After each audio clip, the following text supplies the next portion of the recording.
Bienvenue dans cette nouvelle édition de l'Africa Tonight. Voici les titres. Au Mali, le ministre de la Défense, Soumeylou Boubeye Maïga, paie le prix de la défaite de l'armée la semaine dernière à Kidal.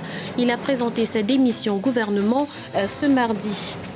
Les résultats ne sont pas encore officiels, mais les dépouillements pour la présidentielle égyptienne dessinent déjà avec plus de 93% des suffrages une victoire écrasante pour l'ancien maréchal Al-Sisi. Et puis le Niger veut réguler la gestion des déchets qui polluent les villes.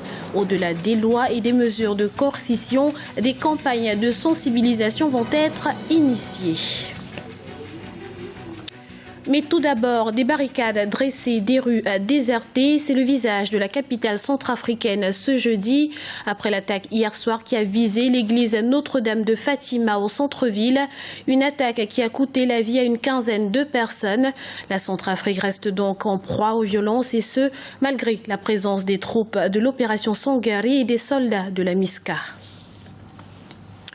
Au Mali, après l'accord de cessez-le-feu obtenu par le président en exercice de l'Union africaine, le Mauritanien Mohamed Ould Abdelaziz, le ministre de la Défense Soumeylou Boubeye Maïga a présenté sa démission ce mardi, une démission réclamée par la société civile et quelques responsables politiques suite à la débâcle de l'armée dans le nord du pays le 21 mai dernier. Reportage notre correspondant Idrissa Sangaré.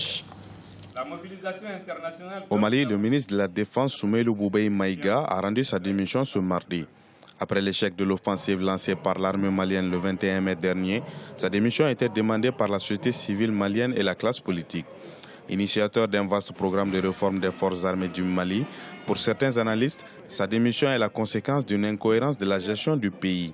Par rapport à la situation réelle de Kidal, quels sont les éléments qui ont été envoyés? Pourquoi ils ont suivi cette déroute-là? C'est autant de questions auxquelles on doit trouver réponse. Donc moi, je crois que c'est une démission qui ne fait que divertir le peuple malien. Ce n'est pas là la vraie question.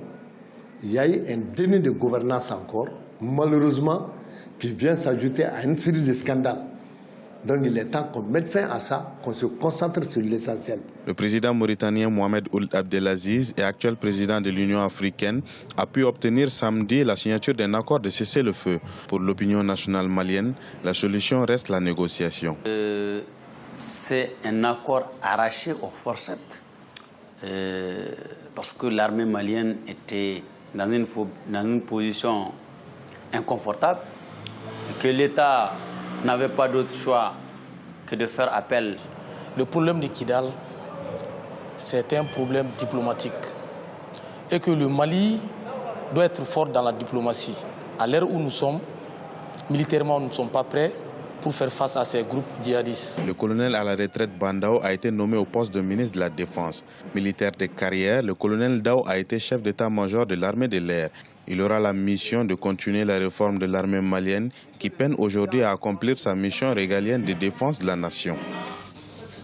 Et parallèlement, le Conseil de sécurité de l'ONU a exhorté Bamako et les rebelles à appliquer le cessez-le-feu. Les 15 membres du Conseil ont par ailleurs salué les efforts du président de l'Union africaine qui a servi de médiateur entre Bamako et la rébellion Touareg.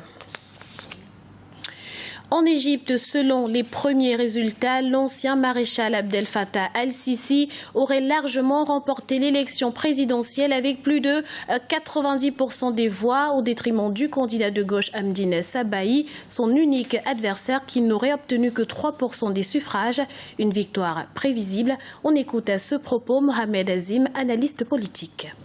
C'est une victoire annoncée d'emblée car le maréchal Abdel Fattah el-Sisi était annoncé gagnant de cette élection et d'une part qui a été boycottée par une grande partie de la population appelée par les frères musulmans, mais aussi par une grande frange de la jeunesse révolutionnaire. Et là, à l'heure actuelle, l'Égypte avance peu à peu vers la mise en place d'un régime autoritaire comme on a connu pendant des décennies. L'avenir intérieur de l'Égypte annonce que peut-être l'opposition ne verra pas sa place dans la scène politique. Il y aura beaucoup à faire sur le chantier à la fois la sécurité intérieure, la lutte contre le terrorisme qui naît peu à peu en Égypte. Dans l'actualité également, N'Djamena, la capitale tchadienne, s'apprête à accueillir du 9 au 12 septembre prochain un salon africain des technologies de l'information et de la communication. Objectif, intégrer le Tchad dans le réseau international haut débit en fibre optique. Le gouvernement tchadien veut par ailleurs faire de N'Djamena le hub des TIC en Afrique, en construisant dans les années à venir un centre africain des technologies de l'information, comprenant notamment une télévision futuriste et une radio panafricaine. Au Rwanda, près de 50% de la population vit sous le seuil de pauvreté. Pour changer la donne, les autorités ont opté pour la distribution de vaches aux familles défavorisées. Un geste salué par ces dernières qui en tirent désormais des revenus non négligeables pour subvenir à leurs besoins. Iparatine Ndiaye. C'est une initiative salutaire au pays des 1000 collines. Initiée en 2000 par l'organisation non gouvernementale IFER International, la distribution de vaches aux plus démunis a été adoptée par le gouvernement rwandais à son tour en 2006. Depuis, les actions se sont multipliées pour couvrir toutes les régions du pays et près de 2000 vaches ont été distribuées aux familles pauvres dans ce sens. La distribution de vaches est un bon programme pour toute ma famille, car aujourd'hui, grâce à cette aide, nous nous nourrissons bien. J'ai aussi des sous pour subvenir à nos besoins familiaux et j'utilise les déchets des vaches pour améliorer mes rendements agricoles. Ce programme m'a permis de construire des maisons, d'ouvrir une boutique et d'avoir des champs et des terrains, sans oublier aussi la scolarisation de mes enfants. La collaboration entre gouvernement et IFER International a permis à près de 17 districts du pays de bénéficier de ce programme. Et dans ce cadre, plus de 300 vaches ont été distribuées aux familles défavorisées. L'impact sur le quotidien des familles est considérable. Certaines ont pu fructifier l'activité pour satisfaire leurs besoins et même payer la scolarité de leurs enfants. Grâce aux vaches, j'ai pu me procurer de l'eau potable, de l'électricité et je scolarise mes enfants. Cela me permet aussi de subvenir aux besoins de notre famille. Mais le chemin est encore long car de nombreuses personnes vivent encore dans la précarité.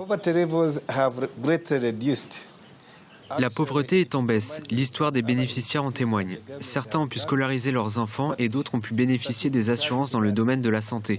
Mais selon certaines statistiques, il y a encore 1 million de personnes qui se trouvent dans des conditions de précarité.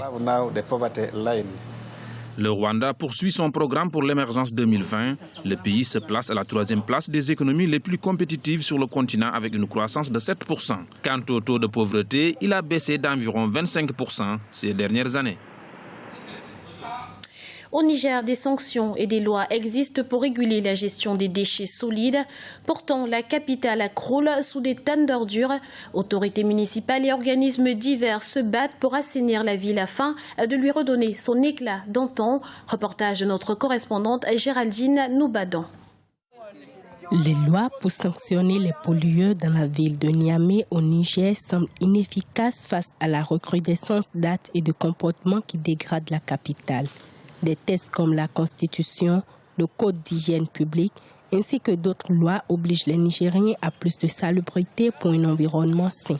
Mais sur le terrain, l'adoption de ces comportements n'est pas encore une habitude malgré les efforts des autorités municipales. Nos actions se reposent effectivement sur cette loi, qui est le Code d'hygiène, mais malheureusement, je dis bien qu'il n'y a pas eu une grande sensibilisation de l'État par rapport à cette loi.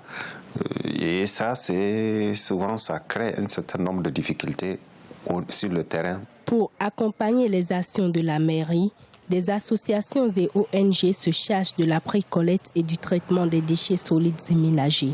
Leur objectif est d'assainir l'environnement tout en créant des emplois. C'est bon de faire la précollecte, mais ce n'est pas suffisant. Parce que les ordures qui sont jetées dans la nature retournent toujours dans les quartiers. Donc c'est ainsi que nous avons commencé la valorisation des déchets. Les autorités appellent les populations à plus de comportements citoyens. Pour le 1,5 million d'habitants de la capitale, au-delà des lois et des mesures de coercition, des campagnes de sensibilisation et des actions périodiques comme Niamey Ville Propre sont prévues. C'était le journal de la rédaction. Merci pour votre fidélité. Retrouvez dans un instant une nouvelle édition de l'Africa Tonight sur Africa 24.